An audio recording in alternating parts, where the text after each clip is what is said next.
आइए आज जानते हैं कि ये overseas citizen of India category क्या होता है।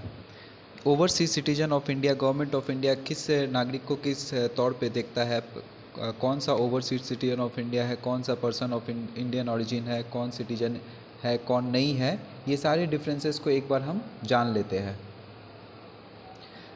According to Ministry of Home Affairs, an OCI is a person who was a citizen of India on or after 26 जनवरी 1950। देखिए पहला कंडीशन ये है कि मिनिस्ट्री ऑफ होम अफेयर्स के डिफिनीशन के अकॉर्डिंग एक OCI पर्सन वो है जो कि 26 जनवरी 1950 जब कि हमारा संविधान इन्फोर्स हुआ था उस दिन वो हमारा सिटीजन था, या वो हमारा 26 जनवरी 1950 को उस दिन जिस दिन हमारा संविधान इन्फोर्स हुआ था उस दिन वो एलिजिबल था हमारे सिटीजन बनने को, या वो चाइल्ड है या उसका पोता है सच पर्सन का। तो ये सब सारे पर्सन कैटेगरी में आते हैं।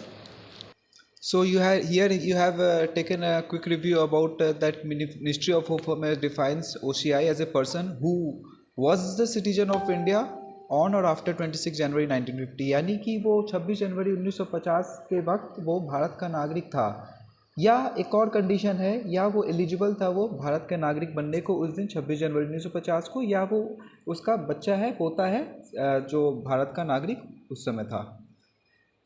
ये OCI कार्ड जो गवर्नमेंट द्वारा इंट्रोड्यूस किया गया था ये 2005 में इंट्रोड्यूस किया गया था। An applicant is not eligible for the OCI card if he, his parents or grandparents have ever been a citizen of Pakistan और बांग्लादेश। यानी कि एक आदमी को OCI का कैटेगरी में नहीं देखा जाएगा अगर उसके पेरेंट्स या उसके ग्रैंड पेरेंट्स यानी कि उसके माता पिता या उसके दादा परदादा फैमिली में कोई भी अगर पाकिस्तान या बांग्लादेश का कभी भी किसी वक्त नागरिक रहा होगा तो उसे भारत सरकार OCI से प्रतिबंधित करके रखेगा, OCI कैटेगरी में उसको श्रेणी में नहीं रखेगा। The Government of India via Citizenship Amendment Act 2015 merged the person of Indian origin category with OCI category in 2015।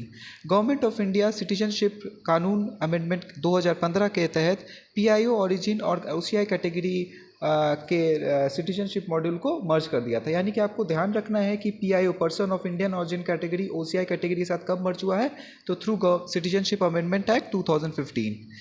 Some salient features of OCI we should look on. It's very important. OCI card is like a long-term visa with restrictions on voting rights and government job. Like आप देख रहे हैं कि अगर आपके पास अगर OCI card है, अगर एक आदमी के पास अगर OCI कार्ड है तो वो इसके लिए एक इंडिया में लॉन्ग टर्म वीज़ा की तरह एक्ट करता है, but without any sort of voting rights and government jobs. यानी कि उनके पास कोई वोटिंग करने का राइट नहीं रहेगा, ना ही उसे किसी सरकारी जॉब के लिए एलिजिबल रहेंगे। बस हाँ, एक वीज़ा के तहत वो उसके प्रोविज़न रहेगा।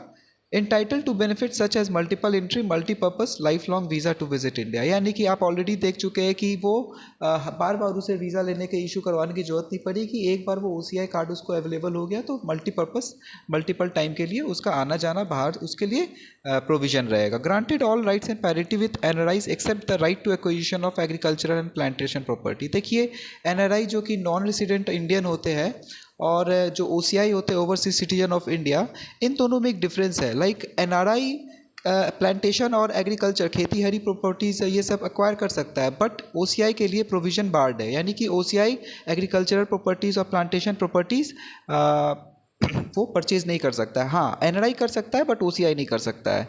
दे can not hold offices of prime minister, president, vice president, जजेस of supreme court and high court, MP और MLA और MLC। यानी कि कोई भी OCI कैटेगरी का person prime minister, president, vice president, जज of supreme court and high court, MP, MLA, MLC के लिए ऑफिस के लिए बार्ड है। तो गाइस आपने देखे यहाँ पे हम लोग ने एक शॉर्ट टाइम के लिए तुरंत OCI के प्रोविज़न को जितने भी सैलिएंट प्रोविज़न थे सारे को डील कर लिया है। आप बताइएगा अपने कमेंट सेक्शन में कि आपको ये हमारा वीडियो कैसा लगा।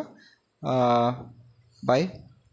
हाँ, और कोशिश कीजिएगा कि ज़्यादा से ज़्यादा इस चैनल को सब्सक्राइब करिए और शेयर कीजिए क्योंकि आपके सपोर्ट से ये चैनल आगे बढ़ेगा। Till then good bye guys.